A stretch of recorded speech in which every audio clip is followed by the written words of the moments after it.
Olá, estamos começando a nossa aula 53 do ciclo de estudos de filosofia espírita em tempos de coronavírus.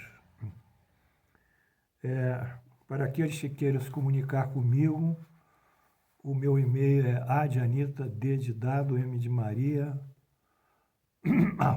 @gmail, dmaria, .doutrinaespírita@gmail.com, adm.doutrinaespírita@gmail.com.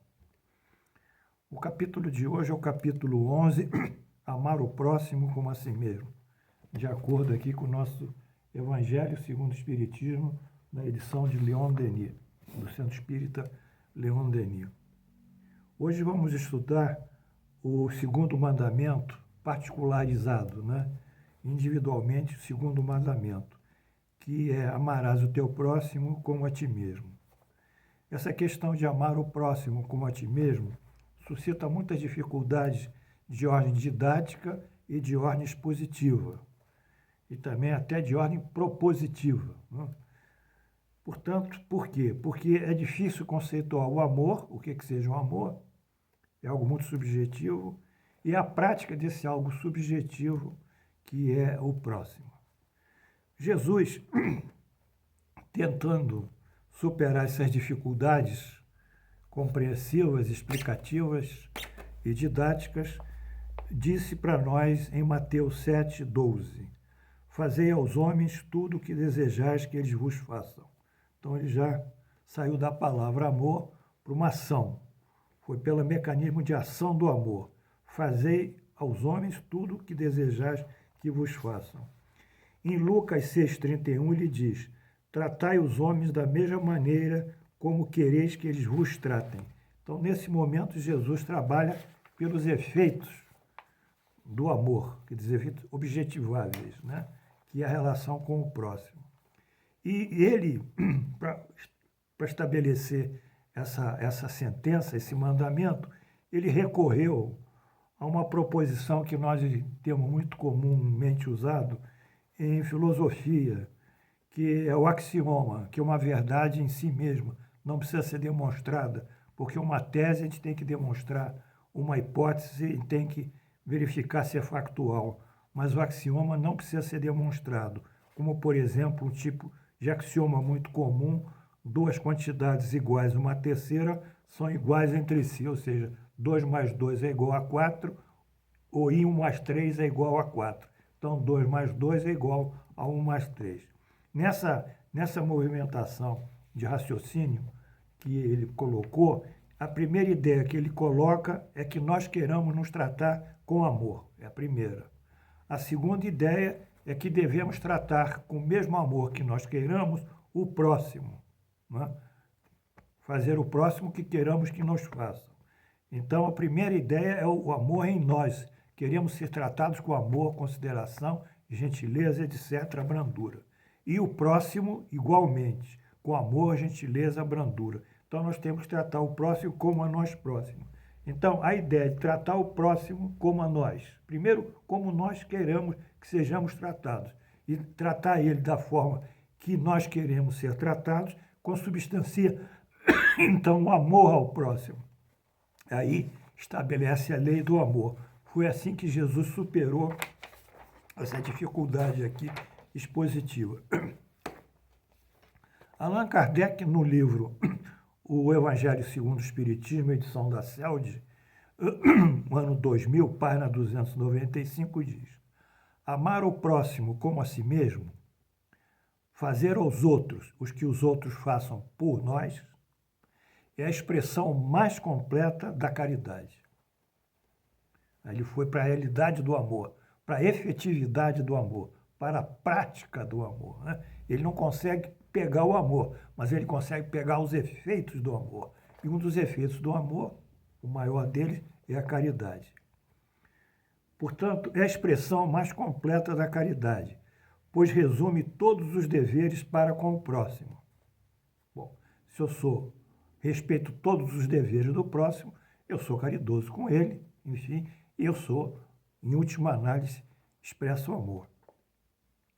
Não pode haver guia mais seguro Não pode haver guia mais seguro a esse respeito do que tomar como medida o que se deve fazer aos outros, tomar como medida o mesmo que desejamos para nós. Então, eis aí essa passagem em que Jesus ele consegue vencer essa dificuldade didática, expositiva e, como nós falamos, propositiva do amor ao próximo, buscando, através de efeitos e raciocínios, mostrar que isso é possível, desde que nós amemos o próximo como nós nos amamos, ou queiramos o próximo o que queiramos para nós. Allan Kardec, na Revista Espírita, Jornal de Estudos Psicológicos, publicada pela edição em São Paulo, no número da revista original de 1868, na página 358, nos diz: amar o próximo é, pois, renunciar todo sentimento de ódio, de animosidade, de rancor, de inveja, de ciúmes, de vingança. Numa palavra, todo desejo e todo pensamento de prejudicar. Todo desejo e todo pensamento de prejudicar. É ser indulgente para as imperfeições do seu semelhante e não procurar o cisco, a palha no olho do vizinho quando não vê a trave no seu. É cobrir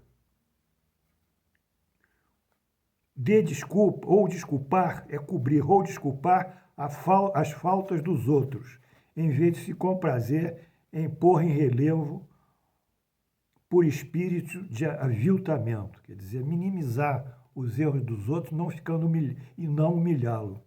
É ainda não se valer às custas dos outros, não procurar esmagar as pessoas sob o peso da superioridade ou até da autoridade e não desprezar ninguém por orgulho.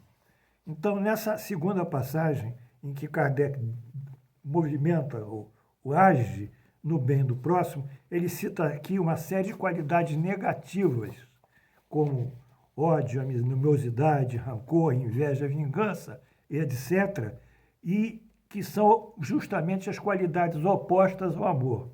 Então, nesse raciocínio, ele coloca o amor, ele tenta identificar o amor pela oposição das qualidades morais do amor, que são essas que nós vimos desde a inveja, ciúme, etc., e vingança.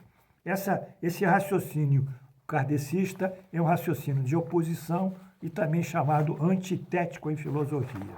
Estou muito satisfeito com isso, de passar essas informações. Conclusão. Conclusão. O uso da lógica... Não, peraí. Desculpa, hein? Misturou aqui.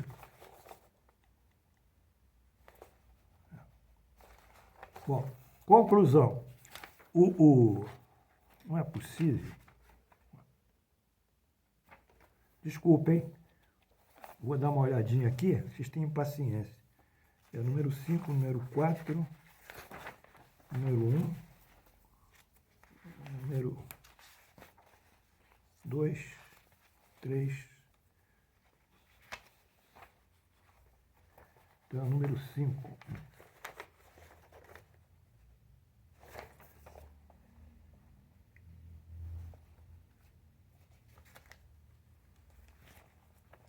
Bom, eu acho que é isso mesmo. Conclusão, então. Nós usamos aqui essa passagem do professor Kardec, que nos trouxe uma visão didática, compreensível, explicativa, assimilável do amor.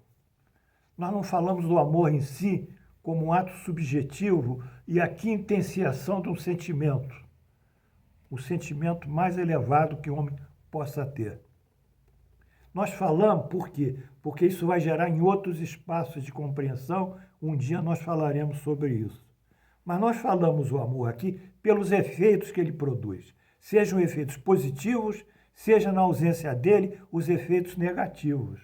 Então, para isso, utilizamos dois recursos, não fui eu, foi Jesus e o professor Kardec, da lógica. Um, que é o axioma, mostrando que eu me amo, quero para mim o amor, quero para você o amor, que eu tenho um amor em mim, eu quero para você. Enfim, então, com isso, ao movimentar o meu desejo de fazer a você o que quero que façam para mim, eu estatuo a lei do amor, que é uma lei divina. Foi esse o primeiro recurso.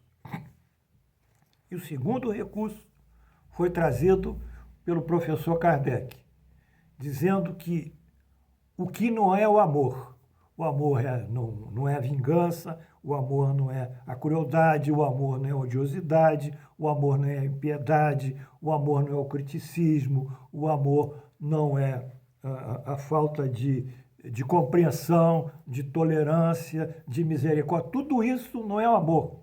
O amor é justamente tudo isso, positivamente falando. Então, foi o segundo movimento que nos auxilia no dia a dia da vida a ter essa conduta, sabendo que somos e formos impiedosos, mas não somos amorosos. Se somos ciumentos, não somos amorosos. Se somos invejosos, não somos amorosos. Se somos vingativos, não somos amorosos. Se somos cruéis, não somos amorosos. Se somos críticos, não somos amorosos. Se somos impiedosos, não somos amorosos. Então, essa é a movimentação didática que eu pude captar aqui nessa aula para vocês. Mas eu gostaria de finalizá-la dizendo, então, que o uso desses instrumentos da inteligência, daqui, a inteligência, auxiliando a compreensão da moral, que foi feito para compreender esse mandamento moral de Jesus, está contido no nosso Evangelho, no nosso Livro dos Espíritos, na pergunta 780, que diz o seguinte: 780A. Como o progresso intelectual pode conduzir ao progresso moral? Como o progresso intelectual pode conduzir ao progresso moral? Tornando compreensíveis o bem e o mal. O homem pode então escolher o desenvolvimento do seu livre-arbítrio, acompanha a inteligência e aumenta a responsabilidade dos seus atos. Ou seja, esses recursos lógicos aqui colocados, que é uma área da filosofia lógica, colocados, são mecanismos facilitadores de compreensão desse mandamento moral que é o amar a si próprio como a si mesmo. Então, eu, como professor, estou feliz com isso aqui, que eu vejo que o ensino está desdobrando para todos aqueles que me acompanham para uma compreensão melhor da moral.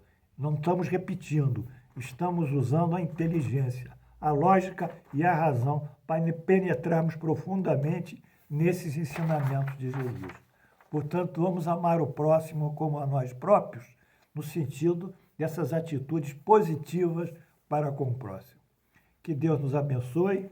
Mais uma vez, as flores para todos os meus alunos. Amanhã, se Deus quiser, nos veremos. Muito obrigado.